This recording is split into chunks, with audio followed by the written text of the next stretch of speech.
Good morning, Casahoras. 5:23 a.m. Ayan, tulog pa rin sila. Si Ate Maika and Dayan. Then si Ate Raya. Then si Ate Che. Kami pa lang ni Ate Dayong gising. Lalabas na muna ako para mag-sightseeing. Morning view. And yan, we decided na sa labas na lang mag-breakfast.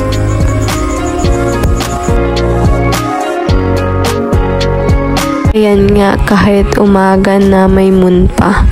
Yun, prepared na kami ni Ate Raya. So yun, picture-picture muna. Outfit check. Ito nga yung outfit ko. Medyo parang pang-office na parang pang-tanda. So yun, kaya tinagkal ko.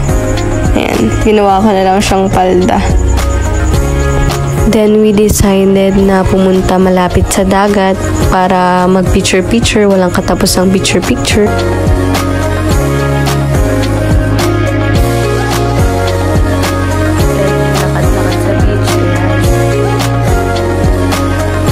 Lakas talaga maka-Santorini Greece ng beachfront ng Casahoras. Ayan, look. Then, ang ganda din ng dagat. Super kalmado. Then, after sa beachfront, nagpunta naman kami sa pool kasi gusto nilang maligo. So, ayan, ang ganda nga ng view dito. Kaya dito na lang kami sa side na to.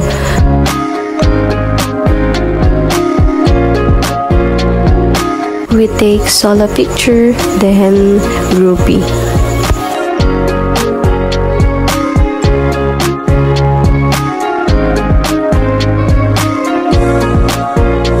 Then after thousands of photos, we decided na umahon na sa tubig.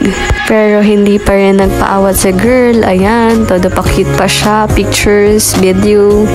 Ayan.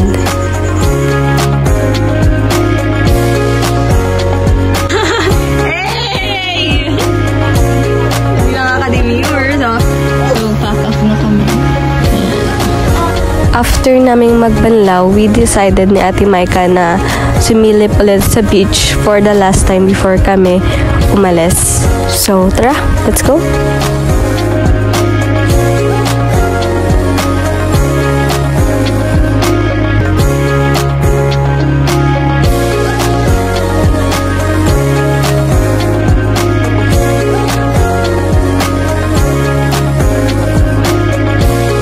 Nagliligpit na. Ito na lang, yung mga dadali na lang natin para makalaman.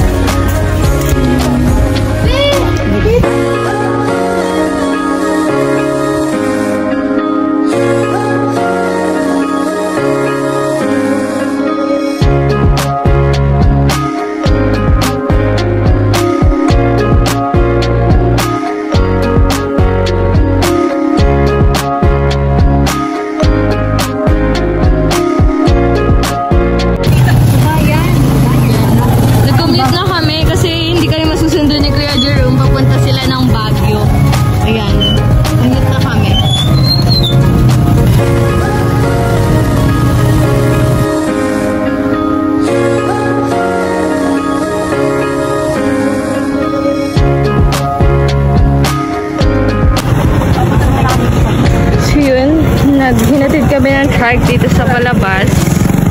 Then mag-jeep kami papunta ng bayan ng Katanawan. Kami ng jeep papunta sa terminal ng Lopez, Katanawan to Lopez. May signal? Nag-trike lang din kami kasi walang dumadaan na jeep. So, ayan.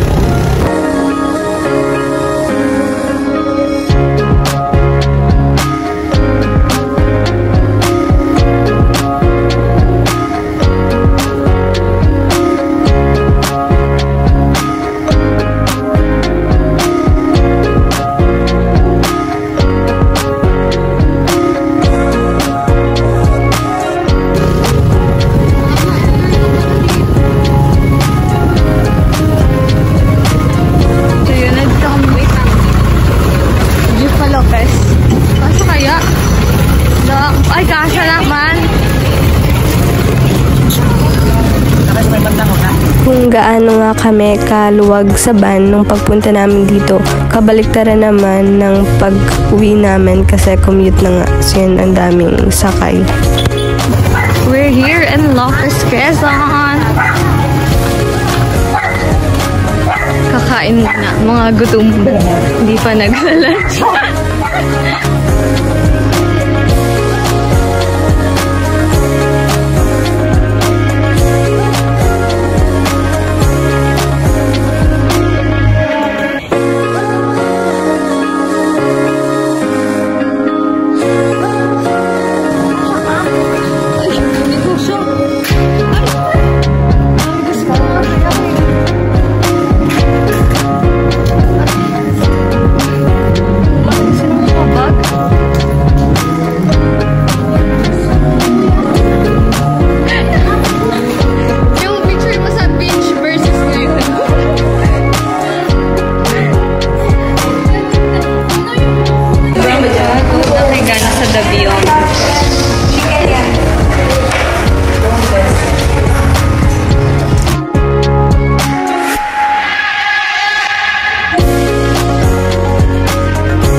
Thank you, Ate Da. Thank you, Dayan. Thank you, Ate Raya. Ate